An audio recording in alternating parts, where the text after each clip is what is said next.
Dear students, मैं गृह विज्ञान की कक्षा में बीए पार्ट 1 की सभी छात्राओं का स्वागत करती हूँ। आपके जैसा हमने पहले डिस्कस किया था, 2 पेपर्स हैं, पेपर फर्स्ट और पेपर सेकंड। तो पहले हम करेंगे पेपर फर्स्ट से, आज हम स्टार्ट करेंगे और पेपर फर्स्ट है आहार विज्ञान एवं पोषण। आज हम करेंगे introduction to food nutrition and diet. Food किसे बोलते हैं, न्यूट्रिशन किसे बोलते हैं, डाइट क्या है और इसका क्या महत्व है। तो बच्चों, सबसे पहले तो आपके मन में ये प्रश्न आएगा कि आहार विज्ञान एवं पोषण को पढ़ने की क्या आवश्यकता है, हम क्यों इस विषय को पढ़ें।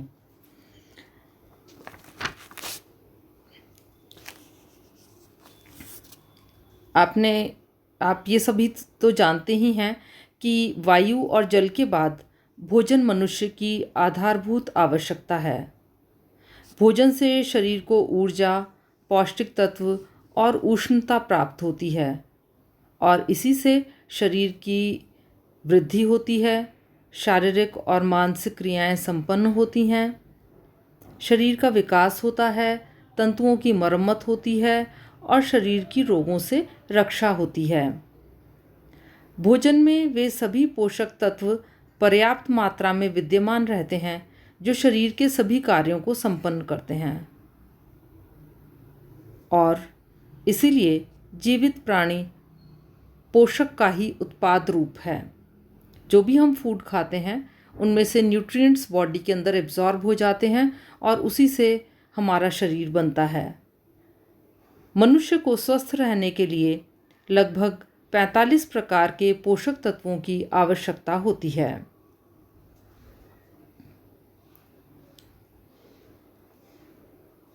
अतः हम कह सकते हैं कि शरीर को स्वस्थ बनाए रखने के लिए भोजन अत्यंत आवश्यक है। लेकिन फिर भी एक प्रश्न हमारे मस्तिष्क में बार बार उठता है कि हम क्या खाएं, कितनी मात्रा में खाएं, क्या उसमें वे सभी पोषक तत्व विद्यमान हैं जो हमारी शरीर की आवश्यकताओं की पूर्ति के लिए आवश्यक हैं। और इन सभी प्रश्नों का उत्तर हमें मिलेगा आहार एवं पोषण के मौलिक सिद्धांतों की जानकारी से।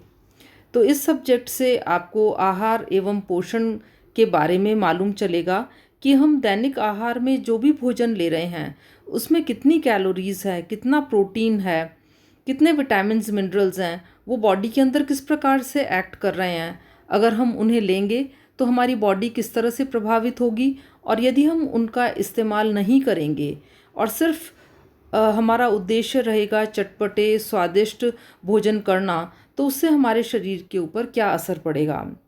बैलेंस डाइट क्या होती है और हमारे शरीर को हम किस प्रकार से, किस तरह का भोजन लें कि बैलेंस डाइट मिले। इन सभी प्रश्नों के उत्तर के लिए हम आज पढ़ेंगे फूड न्यूट्रिशन एंड डाइट के बारे में।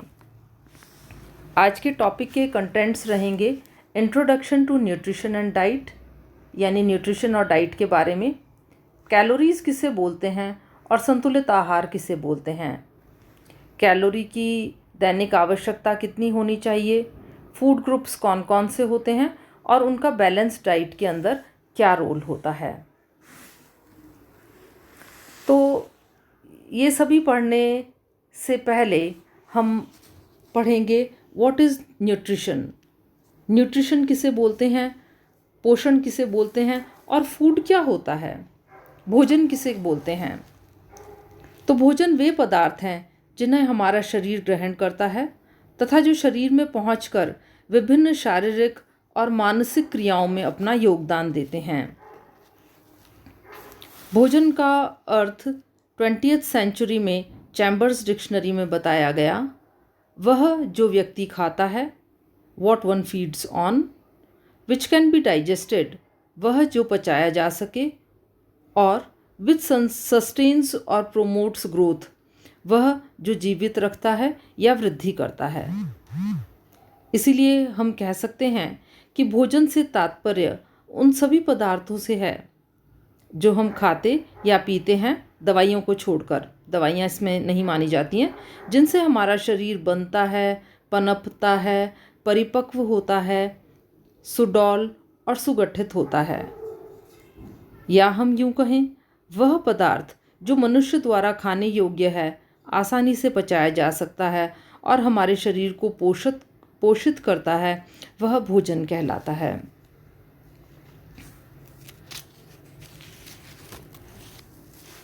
हमारे शरीर को कार्य करने के लिए ऊर्जा की आवश्यकता होती है और यह जो ऊर्जा है ये किससे आती है? भोजन से आती है। और फूड क्या प्रोवाइड करता है? भोजन क्या प्रोवाइड करता है? न्यूट्रिएंट्स यानी पोषक तत्व। और पोषक तत्व हमारे शरीर की वृद्धि, विकास, शारीरिक और मानसिक क्षमताओं के लिए, इसके अलावा इम्यूनिटी प्रोवाइड करने के लिए, आजकल कोविड-19 जब से स्टार्ट हुआ है तो इम्यूनिटी की बात बहुत हो रही है कि हमारे को इस तरह के भोज्य पदार्थ खाने चाहिए जिनसे कि बॉडी के अंदर इम्यूनिटी यानी रोग प्रतिरोधक क्षमता का विकास हो। तो वो सभी हमें कहाँ से मिलेगी? अच्छा पोषण जब हम लेंगे तो उसी से मिलेगी। तो अगर हम कहें व्हाट इज़ न्यूट्रिशन, तो पोषण वह वैज्ञानिक शास्त्र या विद्या है जिसमें भोजन पर विशेष रूप से ध्यान दिया जाता है। पोषण को सरलतम शब्दों में हम इस प्रकार परिभाषित कर सकते हैं कि भोजन का मुंह में प्रवेश और उसके बाद की क्रियाओं के अध्ययन को ही हम पोषण कहते हैं। यानी भोजन जब मुंह के अंदर जाता है तो उसका किस प्रकार से पाचन होता है, अवशोषण होता है, यूज़फुल फूड से किस तरह से न्यूट्रिएंट्स शरीर का एक या अधिक भाग बनता है और वेस्ट्स शरीर से बाहर निकलते हैं, किस प्रकार एनाबॉलिज्म होता है, कैटाबॉलिज्म होता है, मेटाबॉलिज्म होता है, इन सभी की स्टडी को हम न्यूट्रिशन कहते हैं। टर्नर ने न्यूट्रिशन की परिभाषा इस प्रकार दी है कि पोषण शरीर में होने वाली क्रियाओं का संगठन है जिसके द्वारा जीवित प्राणी ऐसे पदार्थों को ग्रहण और उपयोग करता है जो शरीर के विभिन्न कार्यों को नियंत्रित करते हैं, वृद्धि में सहायक होते हैं और शारीरिक टूट फूट की मरम्मत करते हैं।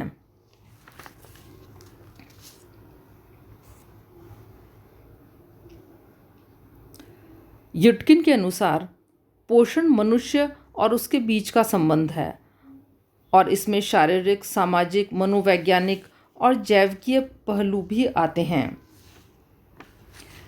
रॉबिन्सन डब्ल्यू.डी. ने पोषण को इस प्रकार परिभाषित किया है कि पोषण वह विज्ञान है जिसमें भोजन, पौष्टिक तत्व और उसमें उपस्थित अन्य पदार्थ, उनकी क्रियाएं, पारस्परिक क्रियाएं और आपसी संतुलन का स्वास्थ्य और रोग की स्थितियों में से संबंध होता है।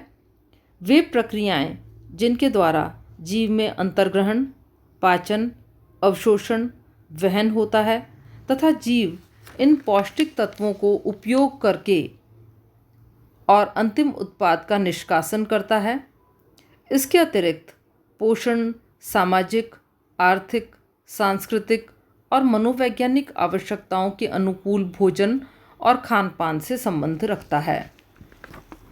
इसका अर्थ हुआ कि पोषण यानी न्यूट्रिशन वह साइंस है जिसमें कि फूड के बारे में, न्यूट्रिएंट्स के बारे में हम स्टडी करेंगे, किस प्रकार से भोजन बॉडी के अंदर जाने के बाद में उसका किस प्रकार से डाइजेशन होता है, किस प्रकार एब्जॉर्प्शन होता है, किस प्रकार न्यूट्रिएंट्स जो हैं वो शरीर का एक या अधिक भाग बनते हैं और किस तरह से जो वेस्ट्स हैं उनका निष्कासन होता है। और इन सभी का असर सामाजिक, आर्थिक, सांस्कृतिक और मनोवैज्ञानिक आवश्यकताओं से की पूर्ति भोजन के द्वारा किस प्रकार से होती है, इस सब का हम इसके अंदर अध्ययन करेंगे। अब हमने पहले करा न्यूट्रिएंट्स यानी पोषक तत्व, हम बार बार कह रहे हैं पोषण के अंतर्गत आते हैं पोषक तत्व, या हम ये कहते हैं हम जो भी भोजन ग्रहण करते हैं उससे हमें पोषक तत्व प्राप्त होते हैं। तो पोषक तत्व क्या हैं? भोजन के अंदर निहित जो तत्व होते हैं जो हमारे शरीर को ऊर्जा देते हैं, शरीर की वृद्धि करते हैं, विकास करते हैं, शरीर की रोगों से रक्षा करते हैं या इम्यूनिटी प्रोवाइड करते हैं, उन सभी को हम सम्मिलित रूप से पोषक तत्व या न्यूट्रिएंट्स कहते हैं। पोषक तत्व मुख्यतः 6 होते हैं। पहला होता है प्रोटीन, दूसरा है कार्बोहाइड्रेट, तीसरा मिनरल्स, विटामिन्स, फैट्स यानी वसा और जल। जल में किसी भी प्रकार का पोषक तत्व विद्यमान नहीं रहता, परंतु यह शरीर की सभी क्रियाओं को करने के लिए अति आवश्यक है। इसलिए जल को भी पोषक तत्व के रूप में सम्मिलित किया गया है। अब हम करेंगे डाइट किसे बोलते हैं। Definition of diet. डाइट यानी sum of food consumed by an organism और group. What you eat every day, 2 तरह से किया है। जो भी हम प्रतिदिन खाते हैं उसको हम डाइट बोलते हैं। कहा जाता है ना फलां फलां की तो डाइट बहुत ज़्यादा है, या फलां फलां की डाइट बहुत कम है, ये बहुत कम खाना खाती है। तो डाइट यानी जो कुछ भी भोज्य पदार्थ हम एक दिन में लेते हैं उसे डाइट कहते हैं। अर्थात अगर हम इसे परिभाषित करें तो व्यक्ति एक दिन में जितना भोजन ग्रहण करता है, भोजन की वह मात्रा उस व्यक्ति का एक दिन का आहार कहलाती है।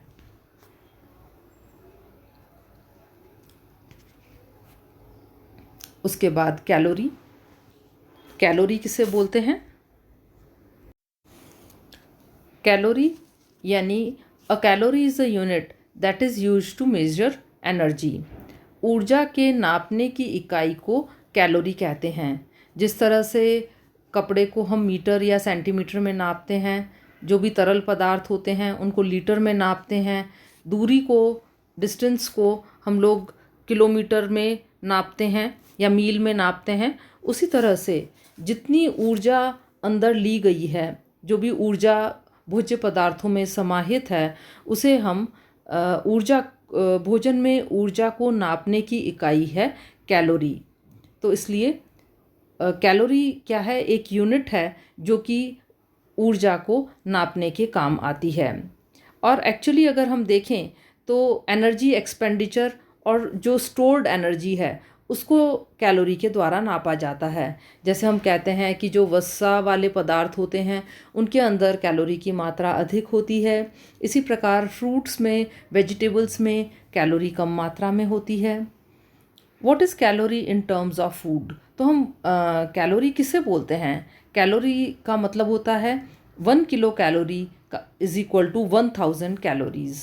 जिस तरह से हम कहते हैं कि 1 किलोमीटर में 1000 मीटर होते हैं, उसी प्रकार 1 किलो कैलोरी के अंदर 1000 कैलोरीज़ होती हैं। और आर कैलोरीज़ बैड? क्या कैलोरीज़ बुरी होती हैं?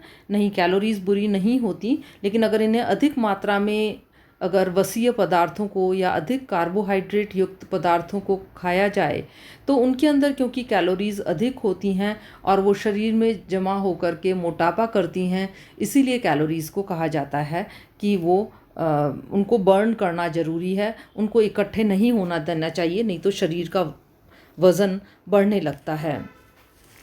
तो ये था कैलोरीज़ के बारे में। अब हम करेंगे बैलेंस डाइट के बारे में अध्ययन।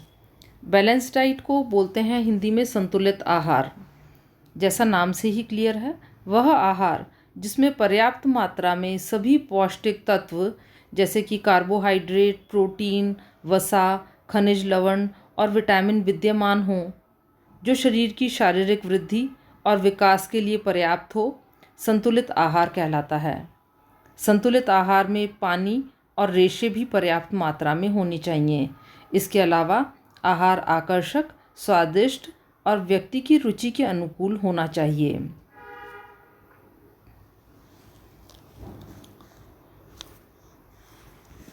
संतुलित आहार के अंदर जो भी तत्व होते हैं वे संतुलित वे निम्न होते हैं, जैसे कि कार्बोहाइड्रेट और वसा ऊर्जा प्रदान करते हैं, प्रोटीन शारीरिक वृद्धि और विकास करता है, विटामिन विभिन्न प्रकार की जटिल रासायनिक प्रक्रियाओं में भाग लेता है, और खनिज लवण का निर्माणात्मक कार्य और विभिन्न क्रियाओं का नियंत्रण करने का कार्य होता है। इसी तरह से रेशा भोजन के पाचन में सहायता करता है और जल शरीर की सभी क्रियाओं में अपना इम्पॉर्टेंट रोल प्ले करता है और शरीर के तापक्रम को नियंत्रित रखता है। अब इसमें आप देखेंगे कि बैलेंस डाइट में क्या होना चाहिए। स्टार्च यानी कार्बोहाइड्रेट जो ब्लू से दर्शाया जा रहा है वो 33% भाग स्टार्च का या कार्बोहाइड्रेट का होना चाहिए, जो कि हमें विभिन्न अनाजों से प्राप्त होता है। इसी तरह से रेड यानी फ्रूट्स एंड वेजिटेबल्स, ये भी 33% भाग होना चाहिए। मिल्क और डेयरी प्रोडक्ट्स ग्रीन से डिनोट हो रहा है, 15% होना चाहिए। मीट और फिश, या अगर हम मीट और फिश नहीं खाते हैं तो दालों के लिए, क्योंकि ये प्रोटीन का सोर्स होते हैं, 12% होना चाहिए। और वसा और शुगर यानी शर्करा, ये केवल 7% होना चाहिए।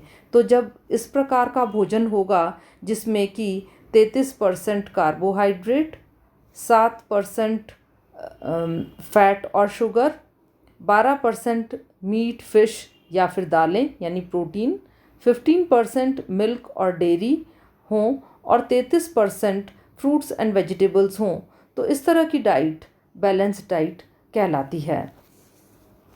तो बच्चों, ये था बेसिक्स फूड्स एंड न्यूट्रिशन का, जिसमें आज हमने पढ़ा कि भोजन क्या है, इसकी क्या परिभाषा है, न्यूट्रिशन किसे बोलते हैं, मील क्या कहलाता है, डाइट किसे बोलते हैं, संतुलित आहार क्या होता है, पोषक तत्व क्या होते हैं और वो शरीर में अपना किस प्रकार से रोल प्ले करते हैं।